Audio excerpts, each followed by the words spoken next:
Okay, welcome to Highest Health, Dr. Bill, and thank you so much for coming on. I am elated to have you. It is truly my pleasure. I can't wait to have this conversation. Yay. Well, there's so much I want to get into with you, and I'll go ahead and give you an introduction, and you can go ahead and expand on it. But Okay. for our listeners, you are a primitive technologist, but you're Mhm. really a magician of many hats because you're trained as an anthropologist and archaeologist. You're also a chef, a hunter, a world explorer, a researcher, a father, the owner of a one-of-its-kind restaurant, Modern Stone Age Kitchen. You're an educator, an author, you're on a TV show. Like, is there anything you haven't done? You know what I can't do? My kids make fun of me all the time. I can't make candy canes. I Oh, have failed okay. every time. It's Christmas season right now. We can talk about this, but yeah, there's a lot of things I haven't done yet. But thank you very much for that Maybe intro. it's coming in the future. Yeah.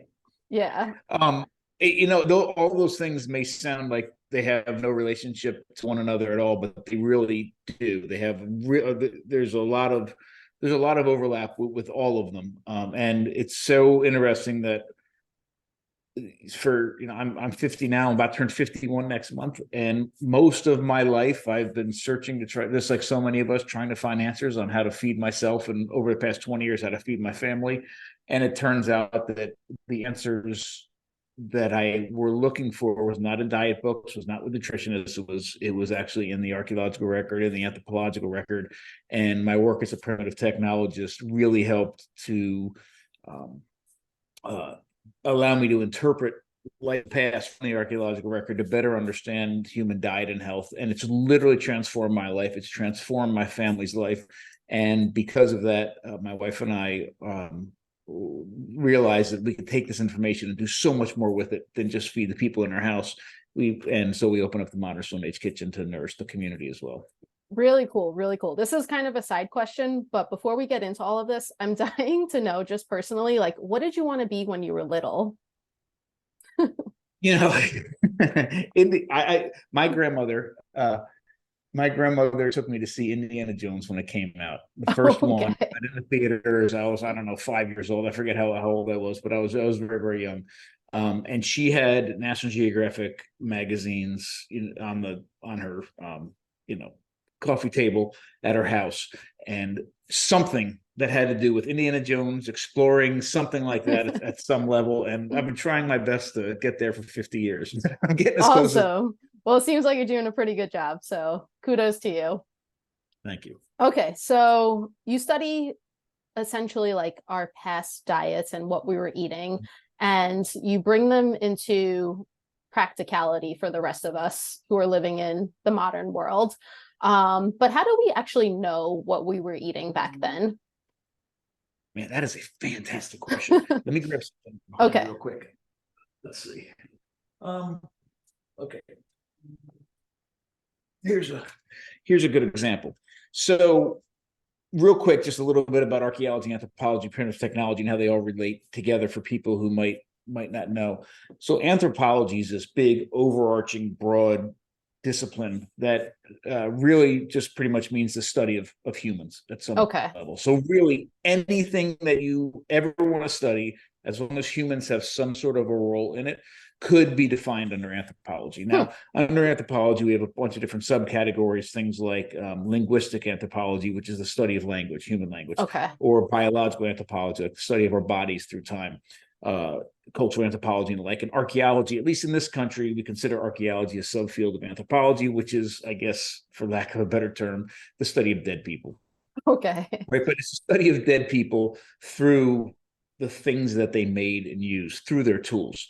So an archaeologist will excavate a site, usually digging into the ground at some level, and they're pulling up bits and pieces of, well, we call them residues of past activity. Just about if you threw a party at your house and you had this big blowout party, all these different things were happening everywhere. A group of people in your home, outside by the pool, outside in the front yard, in the kitchen, wherever, we're doing all sorts of different things. Okay. And then they just walked away, and you were left with cleaning up the mess. Well, let's pretend you didn't clean up the mess, right? And all of those things were just left for 500 years, and somebody in the past had to come and look at all the residues of the activities. These people over here were playing, this game, and these people over here were doing this, and they were cooking over here, and they were having a barbecue.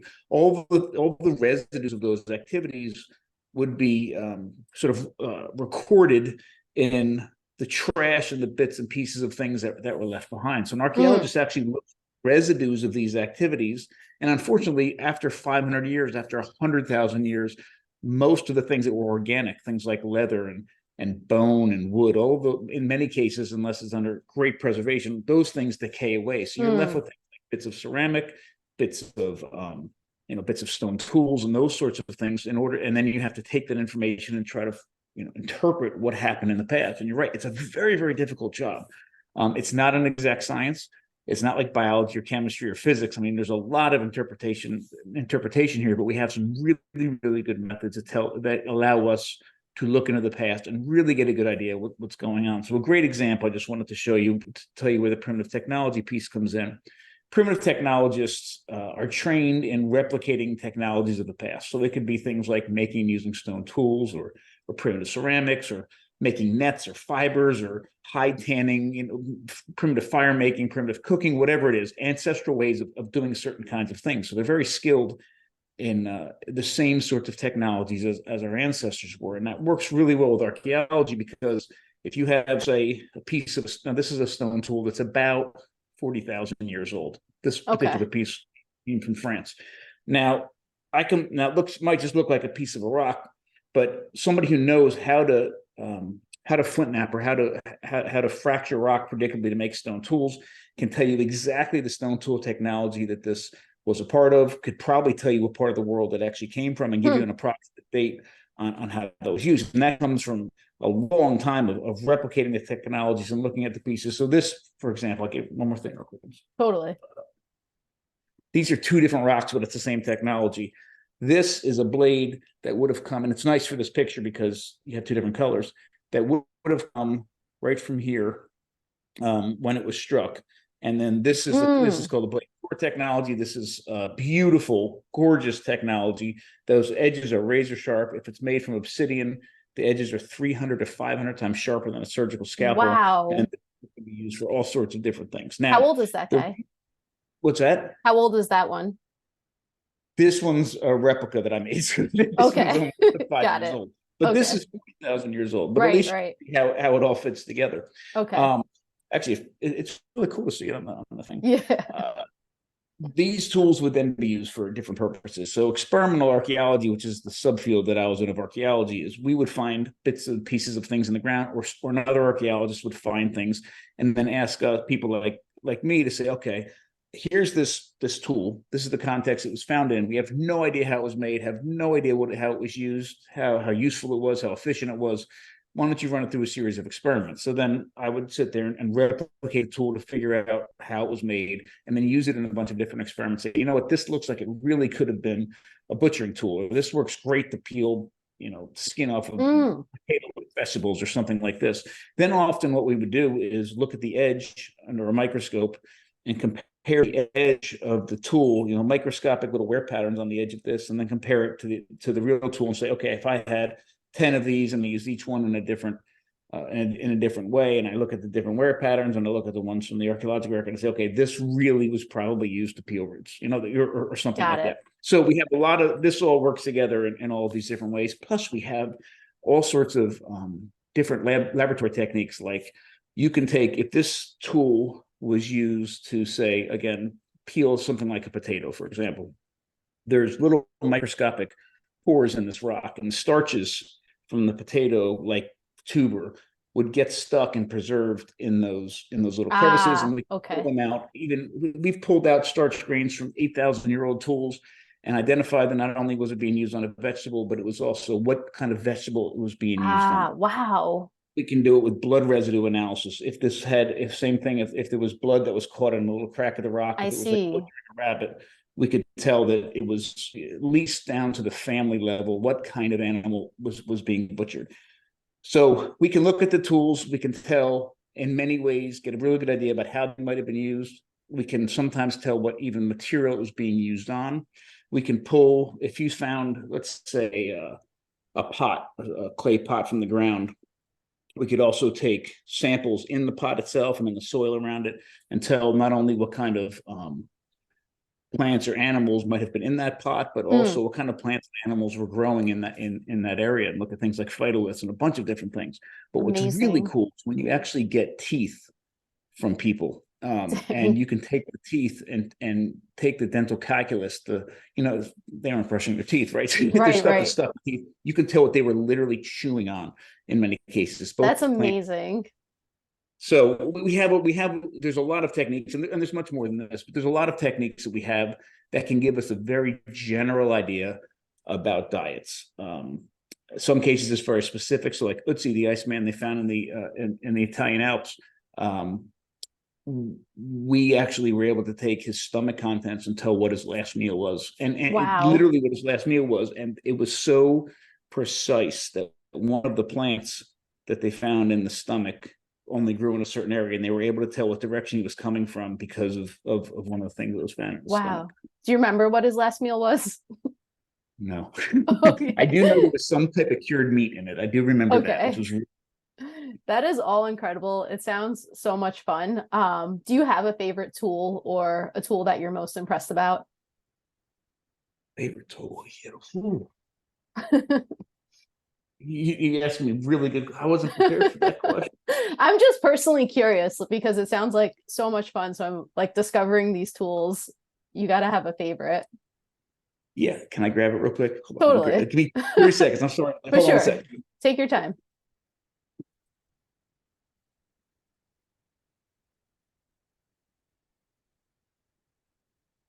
Okay. Let's see.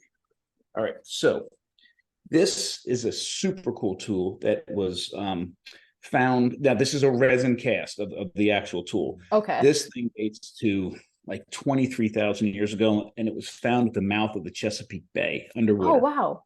And why it's important is, and I don't want to start a whole bit of craziness with this comment, but the technology used to produce this tool is very similar to what they were doing in France at that time, something called Solutrean. This looks like what we call a Solutrean laurel leaf. And there's actually a particular characteristic of this one spot on it here that's something called a controlled overshot lake. But regardless, this thing dates to about 10,000 years earlier than most archaeologists would have said anybody was in North America. Wow. And it appears, not to get into a whole bunch of North American prehistory, but it appears on the east coast of North America. And up until several years ago, most people would suggest that the earliest peopling of the Americas happened across the Bering Land Bridge, over into Alaska and then coming in. So the oldest artifacts happening should be found over there. But it looks like some of the oldest artifacts are actually on the east coast. Wow. And there is a theory, and it's nothing more than a theory, but there's a theory that even though people were coming across the land bridge 12, 13, 14,000 years ago, there might have been people coming over earlier than that from Europe in skin boats. If it's true, it's kind of crazy to even suggest, but if it's true, this is potentially the oldest artifact in North America, and it really helps support that theory. That's a pretty cool tool. And what do you call that again?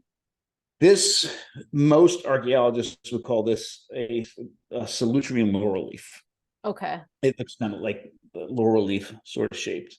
So again, this is not a smoking gun sort of, this is exactly what happened, but it's very cool to find an artifact that potentially is that old. It comes from the East Coast of North America and has a really strong, at least, relationship with the technology that was happening at that time in France. That's incredible. Thank you for sharing that and finding it. Okay, so I know you've had a sort of a history with discovering all these different types of diets, like what works best for yourself, for your family. For our listeners, could you share what you've changed your mind about, either, most recently or not so recently? Kind of take us through that trajectory. Most recently, what I've changed my mind about when it comes to like eating and nourishing yourself and. Sure.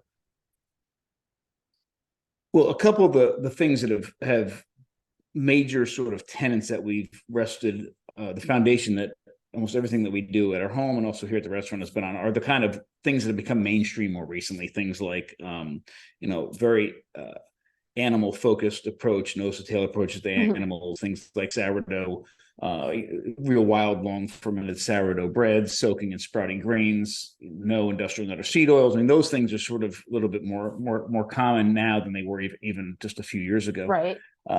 But potentially one of the things that have changed the most in just the past few years is probably our approach to oxalates. We have, and not that that's, well, I guess it is controversial for many. Have you talked about that much on your podcast? I haven't spoken about oxalates, but I would love to talk about it now, only because I feel like I've had episodes where I've detoxed oxalates, and it's not pleasant, but it's also fascinating. So I would love to hear more. Good. So I'll give you a really quick sort of maybe entryway into this for everybody listening. So for anybody who hasn't heard of oxalates, it's worth looking up. The cool thing, to me, they're one of the most dangerous plant toxin there is for a couple of reasons, which I'll explain in a minute. But the cool thing is, if you have an issue with oxalates, in many cases, it's something that you can at least mitigate, if not overcome, over time, and it doesn't cost any money. All that it takes is nobody's trying to sell you a pill, nobody's trying to sell you some sort of, it's just literally taking things out of your diet. So, but the problem is they're dangerous for two very important reasons. But before I begin, oxalates, I guess the sort of brief introduction to them is, under a microscope, they look like little shards of glass. They exist in many plants, and they're there for two primary reasons. One is they're a defense mechanisms for plants, just like all other plant toxins are. But they also seem to play some sort of a role in regulating potassium and magnesium distribution in plants. I don't exactly understand what it is, but they're intentionally made by plants. But the main thing to remember is they're made by plants primarily as a defense mechanisms, and they're nasty. Just if you Google what they look like under a microscope, you'll see that they look like these little shards of glass. Yeah. So when you ingest them, our body has a very difficult time dealing with them, and our body can only deal with so many in a given day. And I forget what that number is, but it's not very high. An average spinach salad provides you like 3 times the amount your body can deal with in a given day. So they exist in a lot of plants we'll talk about in a minute, but here's the big issue, and this is why I think they're so incredibly dangerous. First off, when you take them in, the stuff that your body hasn't been able to deal with, your body realizes how incredibly dangerous they are and grabs them and sequesters them and like puts them in different parts of your body to kind of store them and get them out of the way. Kind of like in your closet and kind of forgetting about it. But they build up over time. Typically they get, and for anybody listening, to think about, if one of the things I start mentioning, if you are experiencing pain or discomfort in any of these areas, so things like in your extremities, so often in your hands, very often in your feet, in your organ tissues, in areas that have already had some sort of trauma, like if you've had an accident and been injured, or that area, necks, joints, corneas are a big one. And anyhow, they build up over time. And this is what makes them so incredibly dangerous. If you eat something with oxalates, you don't really feel anything, right? And then you eat something with oxalates again, and you don't really feel anything. But this entire time, your body's building it and building it and building it and building it. And it isn't until months or years down the road of a high oxalate diet that you start experiencing, for most people, the symptoms of this high oxalate toxicity. And at that point, it's hard for your brain to kind of make that connection between this food that you've been eating every day or every week, or it's been a major part of your diet, and this problem that you're now just experiencing years later. Right. So I did a foraging class for a local school about a month ago, and we're walking around foraging. We found some mushrooms, we found this, we found that. And they were asking me about, what's the poisonous plant? What's the most dangerous plant? And there was actually a mushroom there that was incredibly poisonous. And I said, for many of you, you'd think I'd say this mushroom. So if I ate that mushroom, my kidneys and liver would shut down. And if I didn't die, I wish I was dead. That's how terrible this mushroom is. Yikes. And they're like, oh my God, it's so dangerous. I said, yeah, but it's only dangerous for me, because if I ate that, you would see me suffer the next day and probably die. None of you would ever eat that mushroom again the rest of your life. I So said, true. it's not dangerous. What's dangerous is the stuff that you've been eating and you've been eating and you've been eating. It's causing an issue. And then 5 years later, you have all of these symptoms. And then I go and tell you, it's the spinach you've been eating. And you're like, it can't be the spinach. I've been eating it every day for 5 years. And it's like, well, exactly. That's exactly why you have these issues. So high oxalate containing plants are super high ones are spinach, Swiss chard, rhubarb, beets and beet greens, almonds, huge, pine nuts are huge, sesame, poppy seeds. These, and the list goes on and on, but those are some of the biggest, the worst offenders. And if you realize, I mentioned a bunch of plants that some people would consider superfoods, right? So, superfood. Oh my God, spinach! Don't touch my spinach or my almonds. I'm on a keto diet. I live on almonds, and that sort of thing. And it's very unfortunate that those are really, really, really problematic. Kidney stones are almost always a result of oxalates. Not always, but almost always. Gout there's 5 things that cause gout. We only talk about uric acid, but oxalates are a huge, huge offender for that. Neck pain, joint pain, arthritic sort of pain, inflammation. For women, I don't know enough to talk about it, so I'm just going to bring it up. There's a lot of pain that can happen in areas that are specific to women. Yeah. I've heard that too from Sally Norton.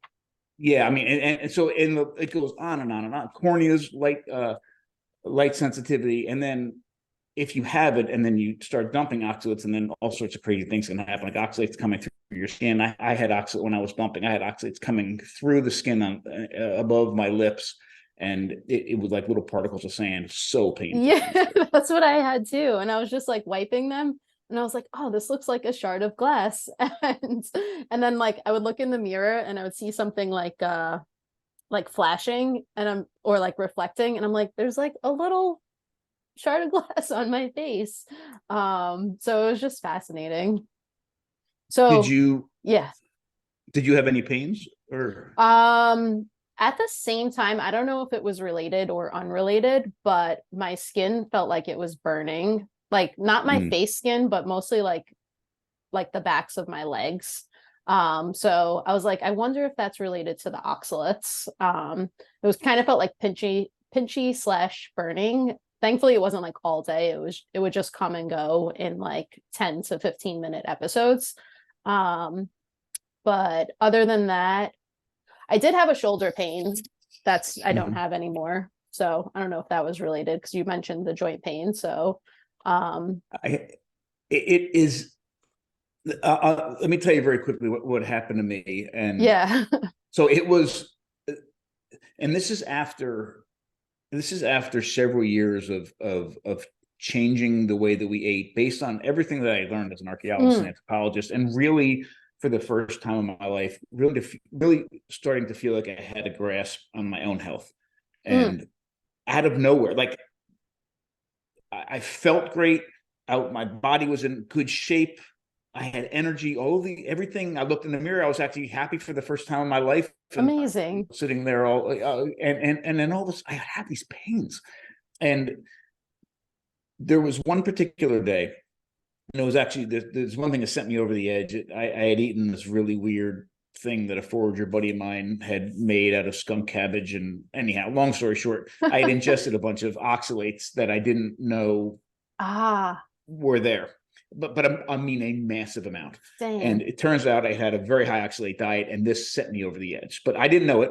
This had happened on a Sunday, and then the next day on a Monday, I was teaching an archaeology field school, so I'm driving the minibus with all the students in it from college, and we went up and we're working this archaeological site all day. We're jumping on shovels, we're moving rocks, we're doing all these things all day long, and all day my right foot started to hurt like really bad, to the point where I thought I broke my foot and I'm like, oh my God, I broke my foot. How did I break my foot? But then I'm like, we've been really physical all day. I've literally been jumping on shovels. We've been doing all this stuff. So maybe I broke my foot. I can't believe it. Wow. But to the point where I almost couldn't walk. And it was my right foot.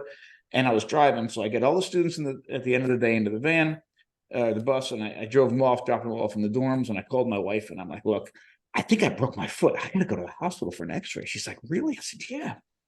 So I go to the hospital, and we live in this little town. We have this very little hospital. Anyhow, they do an x-ray and they come back and they say, hey, listen, your foot's fine. You have gout. I'm like, it was a devastating blow to me. I'm like, oh, I don't eat a gouty diet. I'm not like, I don't I'm like, no, I can't have gout. Like you have gout, take these pills. And I'm just like most doctors would say. Huh. And then they said, don't eat any meat, eat nothing but vegetables. And Wow. whatever the diet that they Yeah. typically put you on for gout. I'm like, I know that I don't have gout. I know I don't. So then the next day, that kept getting worse. And this is completely unrelated, maybe, but I have 2 corneal transplants that I got 20 something years ago. I had long story. I had an eye disease. I went blind. Long story, but I had these Wow. corneal transplants for years. They've been fine. All of a sudden, like I'm starting to get light sensitive. Like the day after the gout thing happened, I'm like, I can't keep my eyes open. Everything's bright. So I'd wear sunglasses all day. And then every day it got worse to the point where I'd sit on the couch to watch TV with my wife, with Christina, and I have 2 pairs of sunglasses on, my eyes streaming with tears because I couldn't keep my Wow. eyes open. I was so light sensitive. And I go to my current surgeon, and I can't keep my eyes open. He can't even look at my eyes. I have people on either side of me holding my eyes open so he can look through his little machine. Sounds He can look at my eyes. miserable. And he's like, there's nothing wrong with you. Like, doc, can't keep my eyes open. Something's wrong. He's like, no, there's nothing wrong. Take Wow. these drops. And I'm like, what are these drops? And they're like, well, it's not going to fix anything, but they're kind of like aspirin for the eye. They're just going to numb your symptoms, and we'll wean you off them as soon as we can. 7 years, I wasn't able to wean off these drops. Anyhow, so I Wow. can't keep my eyes open. It's so bad that at one point, I'm trying to drive home, 2 pairs of sunglasses on. I have to pull over, and Christina has to come get me because I couldn't drive. So anyhow, this had gone, and finally it started. Both of those things started to dissipate a bit. The foot thing, it would come and go, and my eyes, because I was taking those drops, it was still there, but I just couldn't feel it because I was numbing my eyes twice a day with these silly drops that I kept trying to wean. It was the only medicine in the world that I took, and I was so just wanting to get off it. This goes on and on and Yeah. on for years. And then the more recently, several years ago, I was about to go on a research trip to Bolivia and Peru to live in the mountains with indigenous Aymara and Quechua Amazing. Indian families. But I was going to be out of touch with like anybody for a long time. Not a long time, like several weeks. And I had this neck pain for almost a year at that point. Again, these only things in my life health wise was this foot thing, this eye thing, and this weird neck pain that I couldn't get rid of. It bothered, not enough that like I was debilitated, but enough that I thought about it every day. Mentally, it was wearing on me. And a friend of mine, the weekend before I was going to Bolivia, friends of Christina's and mine from Africa, from Tanzania, came to visit. I'm sorry, Oh, wow. from Kenya. I'm sorry, from Kenya. And they came to visit, and she had just got over bacterial meningitis. Wow. And she was telling me the symptoms of the bacterial meningitis. Like she literally almost died. And Wow. it was the same kind of symptoms, many of them that I was experiencing. And I knew I didn't have bacterial meningitis because if I did, I'd have been dead 9 months earlier. But it just freaked me out. And I was going to Bolivia and all this. And I said, Christina, I'm going to go take me to the, I just want to get scanned in every way possible. Like if there's something wrong with me, I want to know before I can't call you and I'm dead in the middle of my Absolutely. Lake Titicaca or something. So anyhow, I go to the doctor, like nothing's wrong with you. They did MRIs, they did CAT scans, everything. There's nothing wrong with you. Like, there's Dang. something wrong with me. All these doctors keep telling me nothing's wrong with me. And here I got all these weird pains happening. Otherwise I'm completely healthy. So a year later, I'm on the phone with Sally Norton for the first time ever. And I was pre-interviewing her for something I was going to interview her for. And we started talking, and I had never heard of oxalates. Well, I heard of them, but I never really knew what they were. And she's telling me this and that. And she's like, she started to say something, and something clicked with me. And I'm like, wait a minute. And I started to tell her the story about what I had eaten, and then jumping on the shovels, and before I said gout, she goes, they said you had gout. I said, yes. She goes, did they test you for uric acid? I said, no, you didn't have gout. You didn't have gout from uric acid. You had this thing from the oxalates. Wow. Oh my God. So I hung up the phone, and I'm Googling everything I can, going down a rabbit hole. And then I started thinking about it more. Like, wait a minute, because I saw on there that the oxalates can get deposited in your corneas too. I'm like, wait a minute, hold on. I'm Googling, and I look at the symptoms and it was exactly what I was experiencing. So Christina, come here. And I said, when I had that issue with my foot, when did I have an issue with my eyes? She goes, it was the same week. I'm like, no way. I cut oxalates out of my diet. All of it, literally all of it went away. The foot thing never came back. My eyes, first time in 7 years, I never took a drop since that moment forward. Actually, one day I took a drop like a month later because I was doing something with the camera and I needed to not be squinting. One drop in 7 years. I couldn't. Wow. I remember one drop and the neck pain completely gone. It's unbelievable. That sounds Unbelievable. like, yeah, like such freedom. Like, what a relief. Like, pretty much that time span was like a week of stopping oxalate foods, or No, it was a week. I actually did feel relief within a week. I okay. felt like complete relief within several months. What I didn't realize, and I should have been a little more careful with, is that I should have probably weaned myself a little bit more slowly. Like if I go to do something, I do it 100%. So I'm like, oh, no oxalates. And I didn't have a huge dumping session then, but which can be very dangerous and also very painful, obviously. But I did get that dumping about 3 years when I started through my face. Yeah. About 3 years later, and to talk to Sally Norton, she says a lot of the people that she deals with, once they've completely removed oxalates from their diet, it's about 3 years later that they start experiencing some of those dumping symptoms. In many cases, it's very Interesting. weird. Does chocolate have oxalates? It does, unfortunately. That's the But one thing that's like still in my diet. it's not insane, and it's like anything else. It's not an I don't. We've made oxalates an issue.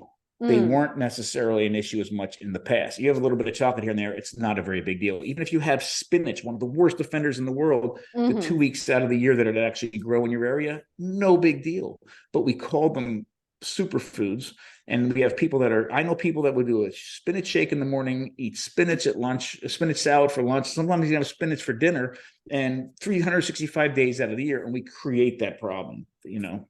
Totally, yeah. I remember my friend telling me he was like getting healthy. And I was like, awesome. He's like, yeah, I changed my diet. And he's like, the healthiest food. He was just like telling me all this stuff. He's like, I'm eating spinach, and I'm just like cringing. And I'm like, no. And he's like, wait, what? And I'm like, that's definitely not the healthiest food. And he's like, what do you think it is? I'm like, I'd probably argue maybe like beef liver, but I yeah. would agree with you 100%. Yeah. But it's just so funny to see the contrast of thinking. But yeah, I won't touch spinach these days. I won't either. I have not intentionally eaten spinach in years. Or Do you an miss almond. it? No. I do Yeah. miss almonds. I do almonds, and it turns out, believe it or not, what my issue really was, I never even ate that much spinach. It was the nuts, especially the almonds. Almonds were my go-to snack. You know what? I'm like, okay, I want a low carb snack that's got some protein in it, and I'm just grabbing handfuls of nuts from the cupboard, and that is what that was the highest amount of oxalates in my diet were coming from nuts. Yeah. If anybody's listening, I was like, I don't want to give up my nuts. Hold on, wait a second. Low, so almonds are really, really high. Pine nuts are really, really high. Pistachios are fairly low. And Nice. both for snacking, pistachios are pretty good to snack on. And I especially like them if you get them with the shell on them, because it slows you down a little bit, because you got to take the shell off. And it's not that hard to do. Yeah. But they also make a great pesto. So for those of you who are like, I can't give up my pine nuts because of pesto, pistachio pesto is amazing. Sesame seeds, poppy seeds are off the charts high. In fact, I came across an article that was written in the 80s, I think, that was suggesting, I think, that sesame seeds might be the highest oxalate containing food in the grocery store. Oh, wow. And they aren't, but they thought this at the time. Okay. But they're high enough to at least be really ranked high. The problem with sesame seeds is that's what tahini is made from. So many people are eating massive amounts of tahini or hummus, and that's all coming from sesame seeds. Didn't even think of that. We make we here at the restaurant at home, we use pumpkin seeds, and sunflower seeds are on the lower end of the oxalate level, so they're great. And so we make all of our we make a tahini like nut butter or seed butter out of sunflower seeds, and it works great. So we make hummus with that, and that's a great way to do it. Sounds much safer and just as delicious. But Yeah, I'm right there. Yeah, I'm right there with you on the nuts. I went through like a phase of being obsessed with nuts, like raw nuts, and I just thought they were so convenient. They were touted as healthy, and I didn't have to do anything. Like I would just get some nuts and I'm good to go. Like going to school and working, like don't have to cook and or anything. But But see, yeah. you just said it. That was perfect. I didn't have to do anything, and that's the issue, because we don't have to do anymore. It used to be we'd have to go collect the nuts, we'd have to dry the nuts, we'd have to roast the nuts, we'd have to take the hull off, we'd have to crack the shell, we'd have to gather this, we have to do this. Then all of a sudden, all of this labor and time later, we have a little bit of nuts in our hand. But now, and then, so when I was really young, that's the only way we got nuts. We didn't gather all of our nuts, but we would get nuts in the shell, because nobody sold nuts in the grocery store without the shell on it in the 70s. I mean, and if they did, it would have been way too expensive for us to afford. So we had nuts, and my grandparents would have them at their house on holidays, nuts in the shells with a nutcracker. And I'd sit there so happy for hours, and I'd get a handful of nuts, hours worth of work. And it only happened on holidays. Then they started to put nuts without shells in the grocery store, but we couldn't afford them. Like the limiting mechanism there was price. You just couldn't afford them. Yeah. And now you can go to any big box store, BJ's or Costco, and get a bag of shelled almonds this big for $10, and then sit there and say you don't have to work for it. There's nothing stopping you from, and everybody's telling you, oh, these nuts are so good for you, and then there's all these issues. Yeah, a bag of oxalates. That's exactly what it is. Yeah. Okay, so I guess oxalates are the biggest thing that you've changed your mind on. Like, yeah. Okay. Amazing. Let's jump into industrial food processing versus ancestral food processing. There's a huge difference, and I feel like your work speaks volumes to this. Well, thank you. And it's such an important thing.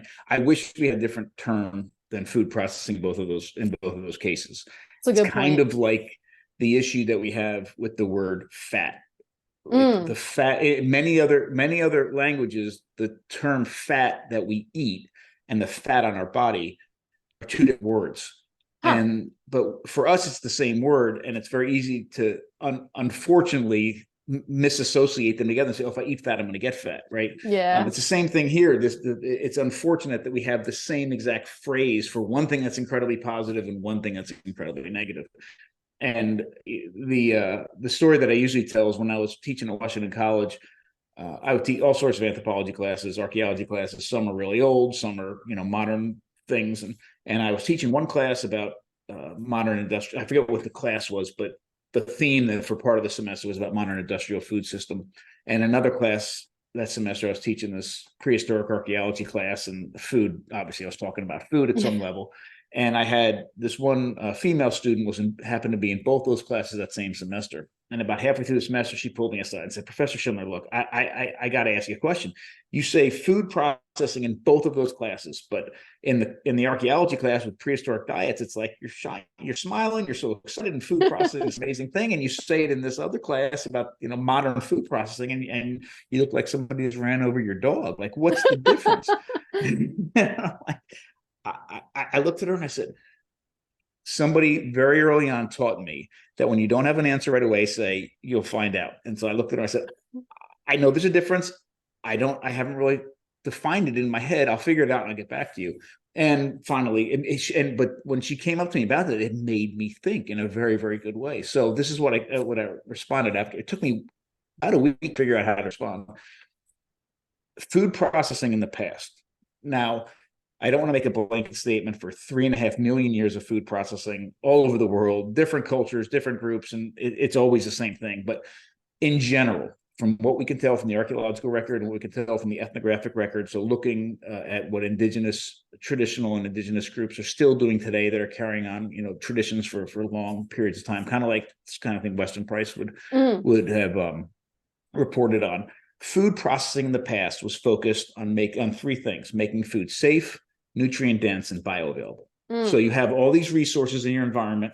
Most of them, I would suggest almost all of them, are not safe and bioavailable for our human body without some sort of help. We have to do something to it before we put it into our mouths.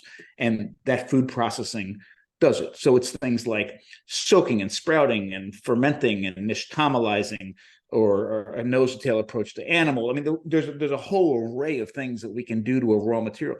Slicing, dicing, putting something, cooking it, putting it into a blender, whatever, doing something to that food that makes it safer, more nutrient dense, and or more bioavailable. That's awesome. And in fact, we did such a good job of it that our guts shrank in relationship to our body, our teeth shrank in relationship to our body. So the only two sort of things that we biologically have that allow us to process, to do those three things internally, right? To make food safe, nutrient dense, and bioavailable, those, our guts and our teeth, were getting smaller and going away as our bodies and our brains were getting bigger. And both of those things are nutritionally expensive. Not only do they need more calories, but they need more incredibly high quality nutrition to support that body and brain growth. It should be that our bodies are growing, our brains are growing, so that means our guts are growing and our teeth are getting bigger to do more work. Our muscles that control our jaw should be getting bigger, but all that is going away and getting smaller because we're doing such a good job using technology to process raw materials to make them as safe, nutrient dense, and bioavailable as possible. So that's why what that student saw when I was smiling ear to ear when I'd say food processing in the past, that's what I was talking about.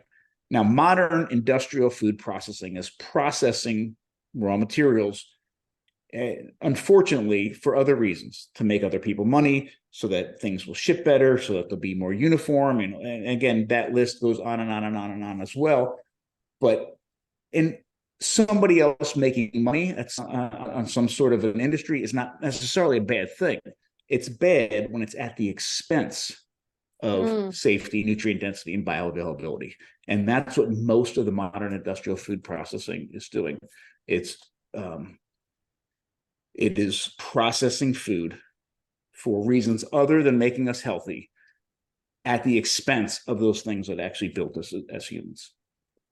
Amazing picture. And I love when you speak about our brains getting bigger, our bodies getting bigger, our teeth getting smaller, and our digestive tracts getting smaller, because it's the opposite of what you would think. But when you bring in the picture of like the tools that we created and the processing that we're able to do with those tools, then it makes sense. I mean, think about the job that your teeth have. If you were to put if I were to hand you a hunk of raw red meat and say, here, chew this, you'd sit there and chew it for a long time. Yeah. Now, instead of that, you run it in a meat grinder. Like, your teeth were there for a reason, and your teeth just got not only replaced by that meat grinder, but exponentially more efficient at breaking down that meat to the point where our bodies can actually do something with it. Two real quick things I wanted to mention. One is, if you look at the technologies, I hate to fall into that trap of dividing like plants in our diet and animals in our diet. And I don't want to get into a polarized kind of, vegan carnivore kind of conversation, because that's not fruitful at all. But for a minute, let's separate plants and animals in our diets, because from a technological perspective, there's two huge differences that I want to highlight. Prior to the agricultural revolution, about 10 to 12,000 years ago, when everything changes, but just, our hunter-gatherer ancestors for millions of years, if we look at the technological inputs in including animals in our diets and including plants in our diets, there's two very stark differences. So one is about getting those resources. What kind of technologies did we develop to actually access those resources to get them? And again, this is before agriculture, so we're not talking about plows and harvesting and all that sort of thing. We're talking about just hunter-gatherers collectively foraging. There's hardly any tools that you need in order to do that. Almost everything you can do with your fingers, right? Maybe you need a digging stick to get some roots, and maybe a sharp edge on the edge of a rock might help you get something. But for the most part, you're collecting berries and pulling things out of the ground and doing that sort of thing. So we don't need much technology to get those things.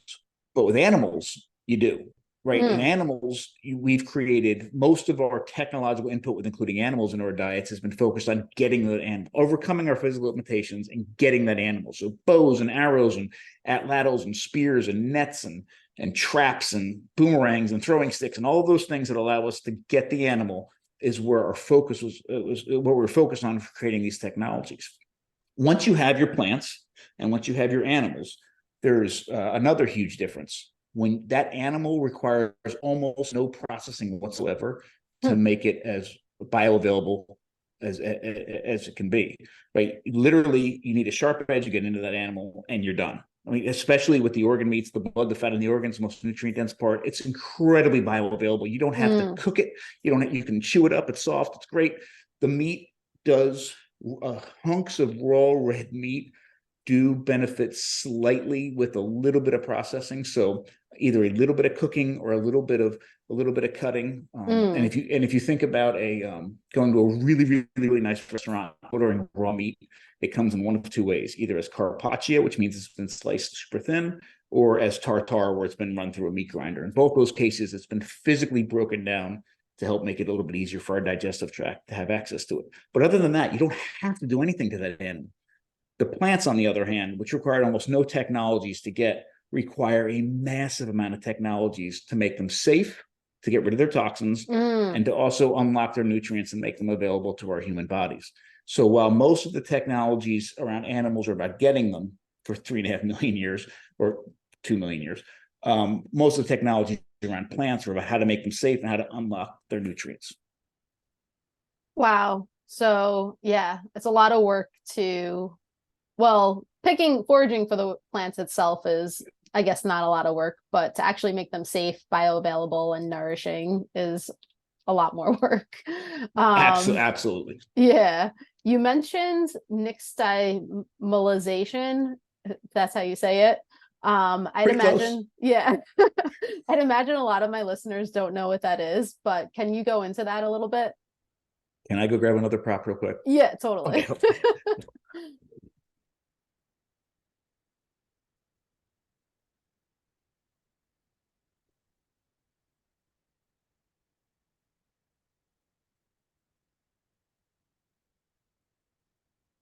Sorry, I have all these cool things up here. I gotta I show love you it.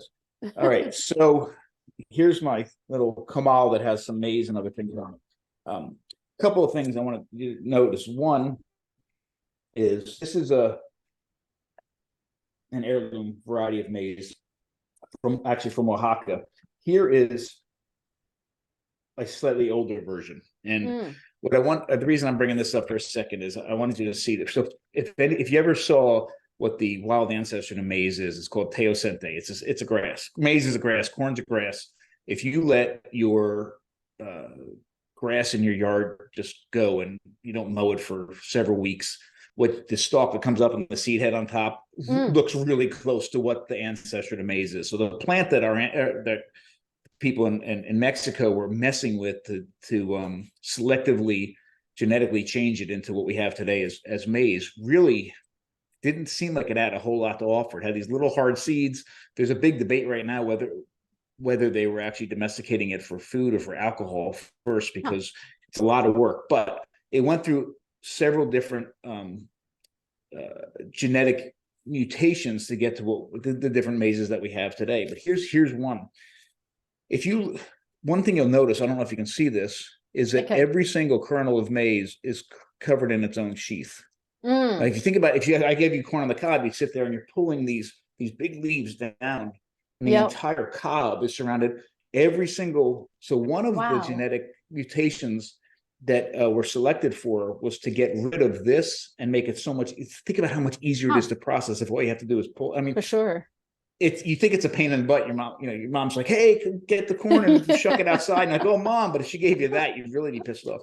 So, so a bunch of several different genetic mutations, and then we get into something that is more like that, right? So this is the kind of maize. So this kind of thing that feed corn level sort of dent corn. This is actually heirloom maize again from Oaxaca, but so this is what we have.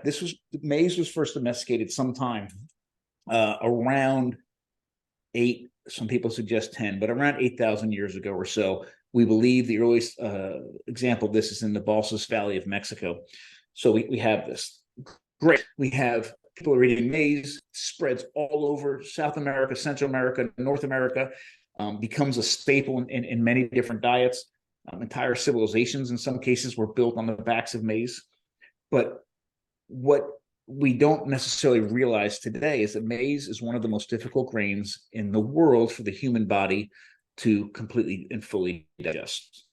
And I know, I think I mentioned this when I saw you at the Weston Price conference, but the one thing I'll say is if you've ever eaten corn on the cob and you've ever looked in the toilet the next day, you see kernels of corn, whole kernels of corn in the Always. toilet. Yeah. And if you haven't seen it, it's because you haven't looked. It's there. Right. Yeah. And even if I took this maize or this corn, now the corn on the cob that you eat is, well, it's a little bit of a slightly different version than this, but it's actually an unripe cob of corn. It actually is a little bit more like fruit than it is a grain like this. But regardless, when you get to this dried stage, if you grind it up and make, have cornmeal and you make cornbread out of it or whatever you're going to make out of it, if you eat it, you're not going to see that cornmeal in the toilet the next day, but because it's already ground up. But what you don't realize is that a lot of the nutrients that are in this maize is inaccessible to your body in that state. Grind it up, cook it, boil it, doesn't matter. It's inaccessible to your body. And the main one is niacin.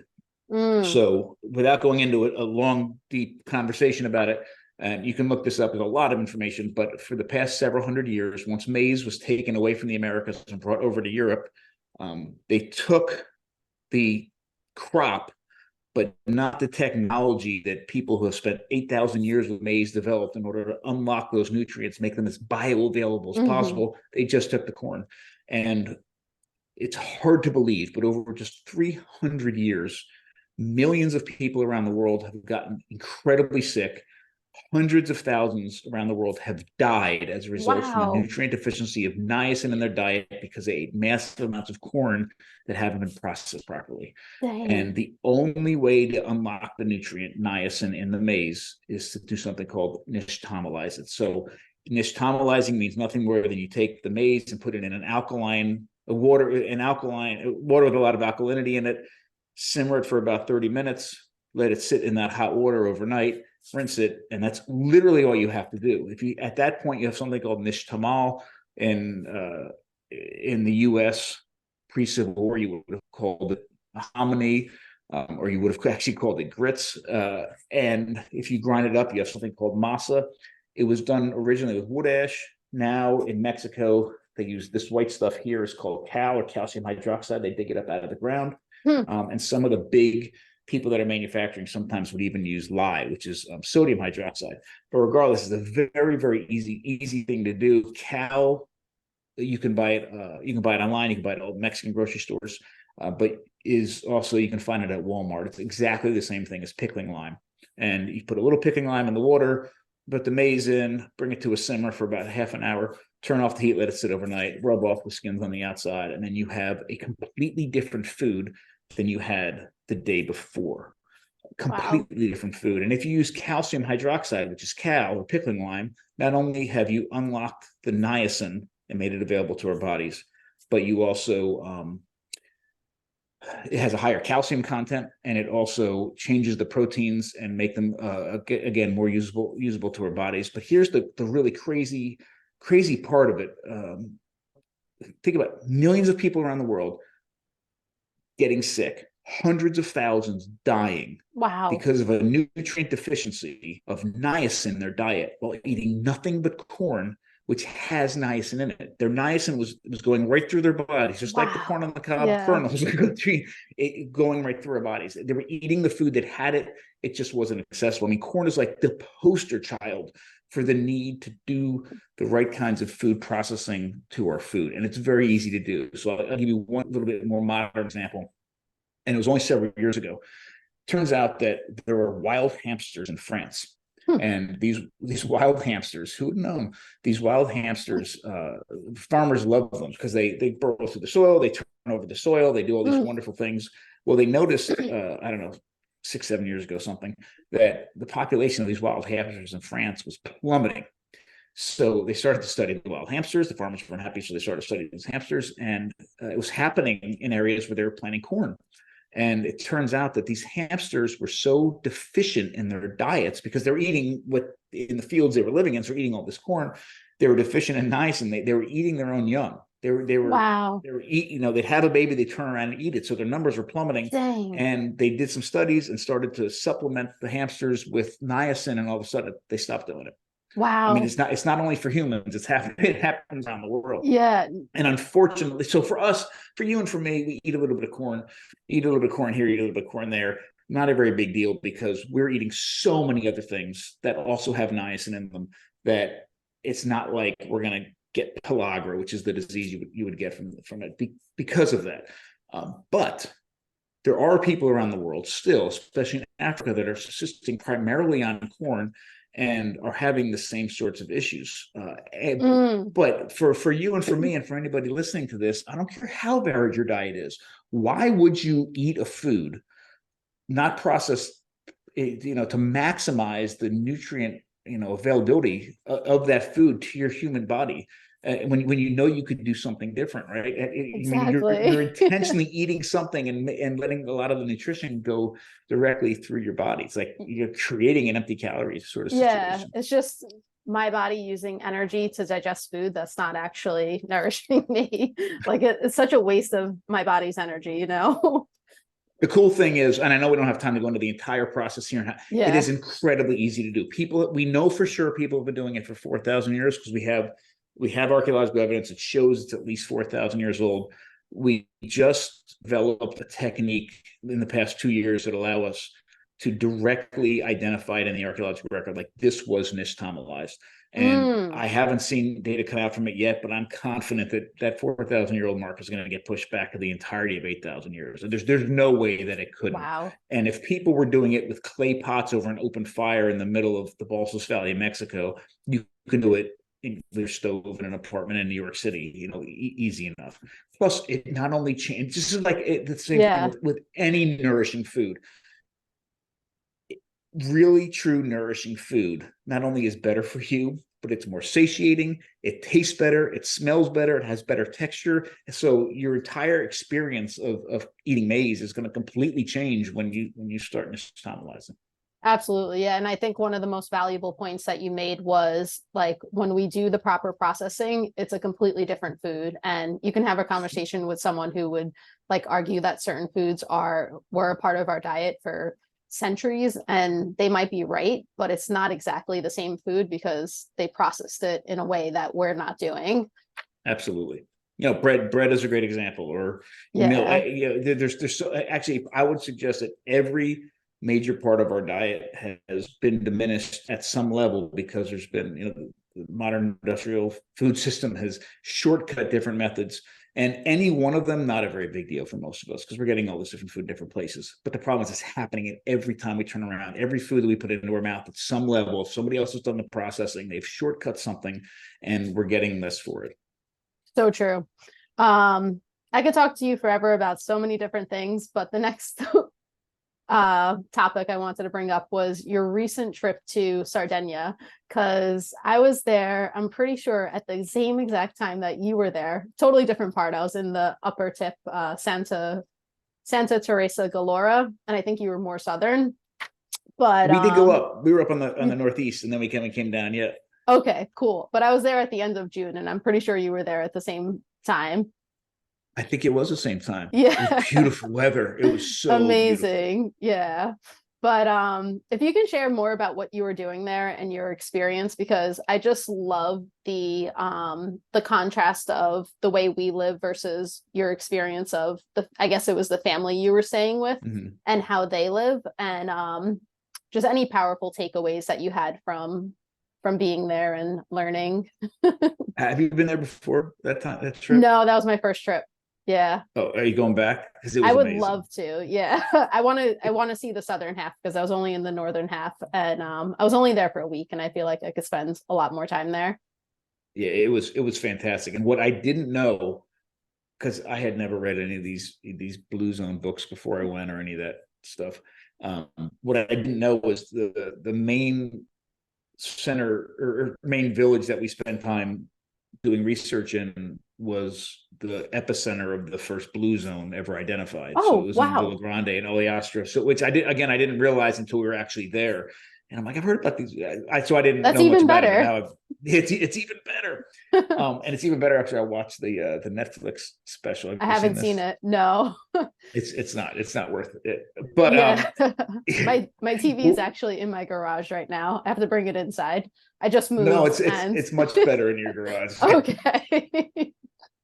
We were in Villa Grande, and it was we were all in a lot of different places, but the main reason I went was the main reason that I spent 10 years trying to go was because there's a particular kind of bread called panaspelli, which is an ancient bread. Pliny wrote about it. It's made out of acorns, and the acorns are processed with um, clay and ash. Wow. And in order to detoxify them, and I was fascinated, and I wanted to learn more about this. And it turns out that supposedly I tried for 10 years. Every time I turned around, oh, nobody makes it anymore. There's nobody left alive that know how to make this. And I'd get close, and then all of a sudden I find out, oh, so and so died, and nobody knows how to make this anymore. They don't make it anymore. It's an old thing back in the day. And I tried and I tried and I tried, and I put it away for about 4 years. And then just a few years ago, I went through a different avenue, and I forget how I got on this, but the Department of Natural Resources for Italy was doing a project in Sardinia about the oak trees because they were trying to save these oak trees. And it turns out that it's the same oak trees that produce the acorns that this acorn bread was made out of. So as a part of this, they had found these 3 women in this one little village that still knew how to make it. Amazing. So again, it took years, and I finally got in contact with somebody who knew these 3 women, and it turns out that they were too old to meet with it and pass on. But the one woman had taught her son, so her son was very willing to have us in. We had a fantastic time. But Amazing. The main reason I went over there was because of this, learning to make this panaspelli, this acorn bread. But then in my research about Sardinia and trying to figure that out, I've realized what an amazing food culture they had. A brilliant food culture. Their cheese was top. Their cheese was fantastic, and they had, but especially their nose to tail approach to animals, which is what probably my largest passion, food related passion, is about. Complete nose to tail approaches to animals for not only nutritional reasons but also for ethical and sustainability reasons.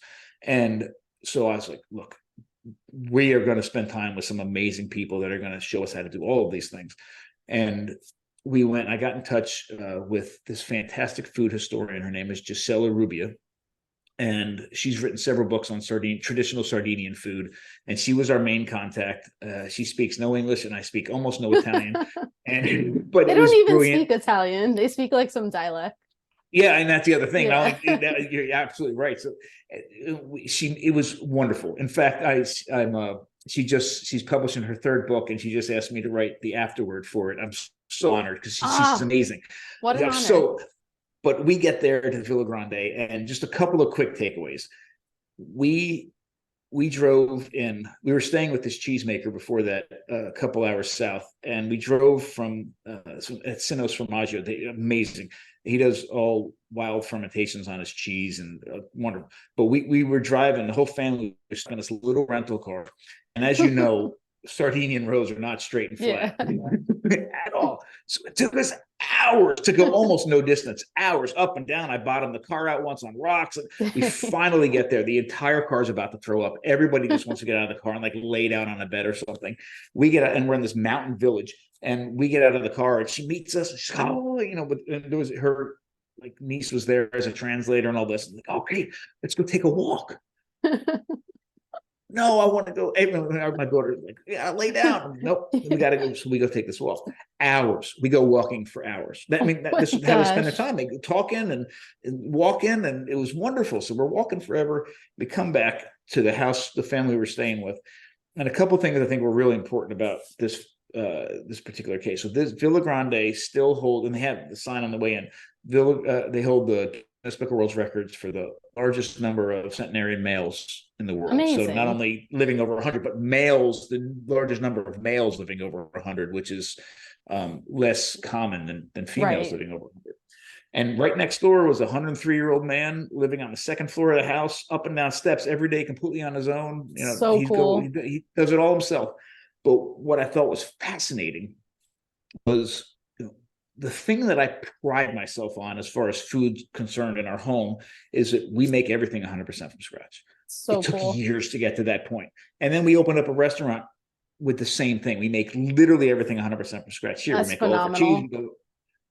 but it's not a very common thing. Everybody there did.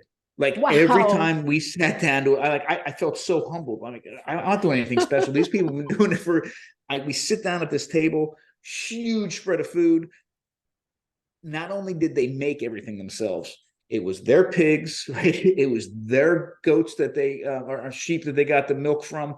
It was their orchard that they picked these from. They made the olive oil from their olives. So not only did they make literally everything from scratch, all the raw materials were grown and raised by them. And What this a was dream. after meal after meal. And I'm sitting there looking, and I'm thinking to myself, when I drove in, at that point, I realized what Phil Grande was and how it held these records, and that was the Blue Zone thing. So I had started already to look into it a little bit more and think, okay, I'm coming to a village which some people would suggest had the healthiest people on the planet living, at least longest living people in the world. What would I expect to see? Well, in modern American standards, you'd expect to see a gym on every corner. You'd expect to see a bunch of nutritionists, offices in a bunch of different places. And with all these old people, you'd expect to see all these retirement homes everywhere. So And we true. saw none of that, like none of it. There were no Phenomenal. gyms because they were always moving around all day long. To tell them they were going to go exercise was like, why would I go exercise? I'm freaking walking up and down this mountain 60 times a day. They have no questions about their food. Like there's no questions at a table like that. There are no questions. They know exactly how the animals and the plants were raised. They know exactly how the animals and the plants were cooked. They know how it was plated. They know all of it. And there's no retirement homes because they're not. Here in America, we have a life expectancy to a certain age, but for most of us, the last 10, 20 years of life are, really unfortunate. We can't get Suffering, around, yeah. or suffering, or other people have to take care of us. Their minds are there, their bodies are there. They got this That is 103-year-old guy so walking up and down these steps. fantastic. It was amazing. But I did ask them, and people ask them all the time. They said, I said, okay, I'm an American. I want to know, like, what's the secret? Like, what's the secret to living? Yeah, yeah. And the immediate response, and I heard this from several different people, was, we're nice. I'm like, yeah, but what do you eat? No. Like, you don't understand. We're nice. Like, that is the key. We're nice. It's pleasant. Wow. We come and we visit with one. It was, first of all, there was no one thing, Yeah. but it was that they're nice. It was that they walk and exercise all the time. There's no links in their food chain. I mean, it was brilliant. But what was really problematic for me after I came back, and I started to really dive into the Blue Zone thing, is that what's reported in the Blue Zone information is literally the exact opposite diet-wise than the reality. At least, again, this is a limited example. I was only in the Sardinian part of it, but I've heard other people who have been in those areas in Costa Rica for that Blue Zone, have been in the area in Greece, in that Blue Zone, and like, no, it's the exact opposite. Like, it's not like a 80% vegetables, 20% animal. It's Right. 80% animal and like 20% vegetable, as if we even need to get down into that. But what I found interesting watching some of the I had to turn it off, but watching some of the Netflix stuff was, other than the diet part, what I saw he was spot on for. He would say the same thing.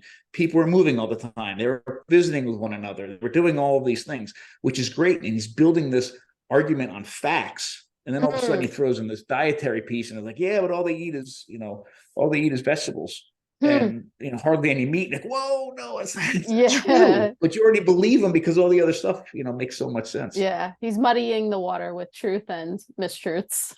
Yeah. So what was your experience like? People were really nice. And I just, like, my favorite part, like, people asked me what my favorite part of Sardegna was just like watching and admiring the interactions between each other. Like, they just had so much joy and like pride, like talking to one another, and it didn't seem like that they like they were distracted at all. It was like, if this person's in front of me, then that's 110% of where my attention goes. And that's the way they made me feel too. I didn't stay with a family. We were at a hotel, but the hotel experience was very family-like as well. So yeah, they were very nice. There was a lot of lamb on the menus, a lot of octopus. What else? And then I was just enjoying those crystal blue waters. So It was beautiful. So if yeah. anybody, I can't believe they haven't filmed more movies here, but I guess the most recent one they filmed was the new Little Mermaid, which makes complete sense. Like, is that where it was filmed? Yeah, that's I didn't know what that. at least my youngest daughter told me. It makes complete sense. So cool. We're running a trip. We're going to run a trip to Italy, food, culture, history, prehistory tour, and it'll end up most of the time will be spent in Sicily and Sardinia. So cool. It was fantastic. One other, I don't know if this is relevant to anything we're talking about, but it struck me, and it was so cute. We went one day. We travel out of the village into like the middle of nowhere, into the side of this mountain, where there were these two shepherds. We'd already set it up ahead of time, and we were making this cheese called Caio di Cabretto, which is it's a rudimentary form of cheese making, where you take an unweaned goat and have it drink from its mother and fill its stomach with milk, and then you take the stomach out and hang it up for about 10 days, and it automatically turns into cheese. It's got all the rennet already in it. It's fermenting because it's raw milk and all this. So we were doing that, and then using the rest of the goat for to make a bunch of most amazing use of an entire animal I ever saw. But we're in the middle of nowhere, and we're doing all these very, middle of nowhere sorts of things. And it took us like an hour to get down this really crazy road down to where these shepherds were. And then we said goodbye. It was a magical day. Go all the way back up the mountain. And then Gisela, who we were with, she's like, oh, well, if you want to see, there was some sort of religious celebration happening in town that day at the church. And do you want to come see it? And they have flowers everywhere. And it has something, I forget the kids who got communion get the parade. It was this big deal. I'm like, absolutely. So we go line up, and we're waiting outside of this church for the ceremony to end, so everybody could parade out. And then they go and parade through town. And there's flowers everywhere, and everybody was dressed to the nine. And we're standing there, and we're waiting, and kids are getting a little antsy, but it just was so beautiful and so cold, just so amazing. And so the people lined up on one side, and then there was this pathway for everybody to go through, and then there were people lined up on the other side. And I look up, and one of the shepherd I was just like literally butchering a goat in the middle of the woods with on the side of the mountain, is standing there like dressed to the nine, ear to ear smile, ready to go. And I don't know why I found that so unusual, but but to me, I think it was because you wouldn't see something like it. It really spoke to how usual and how commonplace what they were doing with those goats, was. This is what I do, and I'm going to come up to the church, and I got my nice stuff on, and it wasn't this weird outlier, outcast from society that was doing this, and the weird dude up, it was just commonplace, and I found it beautiful. No, that is awesome. I feel like it's kind of like, you think doing those kinds of activities, like working with the animals and being out in the field, is like, okay, that's what the farmer does. But it's like, no, this is for the everyday guy who's, just whatever his career is, or, lifestyle is. It's like, no, everyone does this, Absolutely. So no, that's really cool. Okay. So, man, we don't have too much time left, but I'm really excited because this weekend I'm, for the first time, picking up brain from my farmer's market. And I don't know anyone who's what kind? Beef brain. Beef brain. Very nice. Well, that's what it's going to be. Is beef calf, I guess. Yeah. Calf brain. It has to be, I think, legally. Yeah. Yeah, but I know you've eaten brain before, right? Do you have any tips? Yeah, a couple. The first time I ate brain was with was pork brains and eggs, scrambled eggs, Okay. which actually, believe it or not, go very, very well together. And the second time I ate brain was when we were doing the Nat Geo show, and we had a yak that we were cooking the head right over the fire and eating the brain, Dang. which I don't think was fully cooked, but that's another story. I don't have a whole lot of tips for brains, Okay. except there's something you definitely don't want to overcook. And truly, as an entry point into brains, believe it or not, they do pair really well with eggs. Okay, They amazing. really, really do. I love eggs, so that's phenomenal. Good Cool. luck. That's awesome. Thank you. So I guess my last question will be for our listeners, what would you say is the benefit of connecting with our food? Like, why should we, have this intention to connect with what we're actually eating? I was at an event last weekend, and one of the people that was there, we were talking about that exact question, and they told me we were talking about Ozempic, the medication, and pharmaceutical industry in general, and using some of these other things to lose weight. And I'm not a huge fan of any of them. Right. And they kept saying, Well, why, why wouldn't you just, if you could just take this pill and it would do this, why wouldn't you just take it? And I'm looking at them for as odd as they thought my responses were. I thought that was an odd thing. And then one of the people said, yeah, like I want a world where the decisions that I make around my food have nothing to do with my health. Like they're completely disconnected. Like I can literally eat anything that I want, and I can look and feel a certain way, and it doesn't make a difference. And I think the wow. pharmaceutical world can do that for me. And I'm like, whoa. That's such a And foreign way of thinking to me. something like that has never ever crossed my mind. Right. And even when I was incredibly disconnected from my food, something like that never crossed my mind. And the reason I bring that up is because my response to him is very similar to what I'm going to say here to your question, because what he was discounting was the need to connect with your food for nutritional reasons. Like, he's like, okay, I can eat anything I want. I don't care where it comes from. I don't care who made it. I don't care if it's Doritos or Fruit Loops or whatever it is. I just want to eat it because I have this like craving for it. And then this pill or this other thing can, hopefully make me feel better. So why wouldn't I do it? And my answer was, well, first off, you want to get rid of as many links in your food chain as possible and take complete control of your food system, so you know about your food and you can nourish yourself and your family. That's number one. But that's the part he was discounting. So let's say there's a perfect world. Let's say there's this really strange world where through the pharmaceutical world you can maintain. I know it sounds crazy, but this was the argument I was in. Eat all this, eat anything you want, and why else? Because that was the question he's asking. Why else would you care? I'm like, the entire experience about knowing where your food comes from, harvesting it yourself, whether that means you're hunting or fishing or trapping or clamming or foraging or growing lettuce in your backyard, some sort of direct connection to that.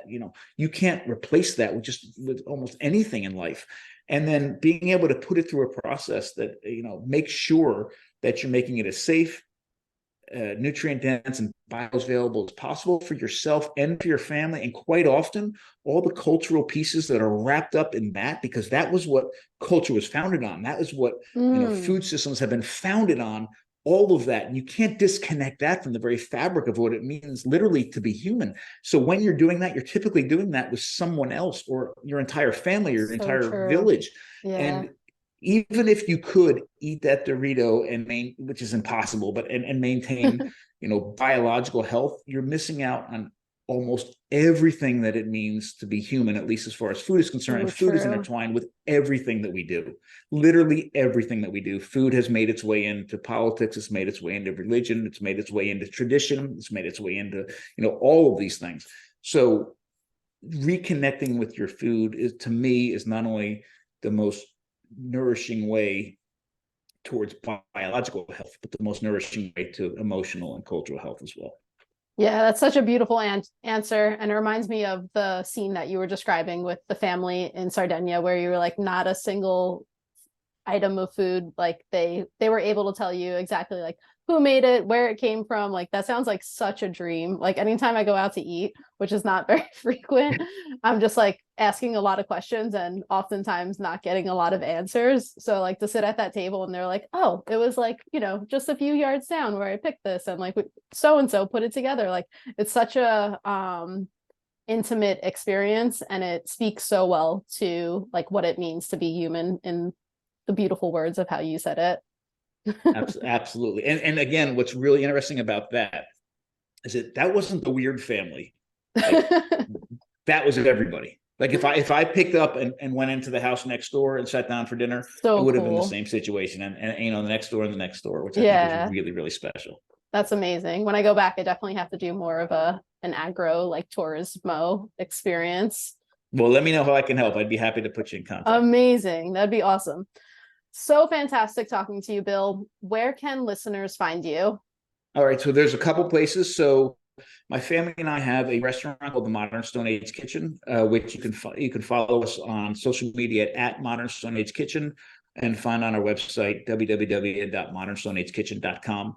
And just as a quick little piece about what we're doing here, we're making familiar food as nourishing as it can possibly be. So you can come in here, and I mean, we do some weird things as well, but you can come in here and have pizza and sandwiches and yogurt and whatever it is, and it is truly the healthiest version you could possibly find.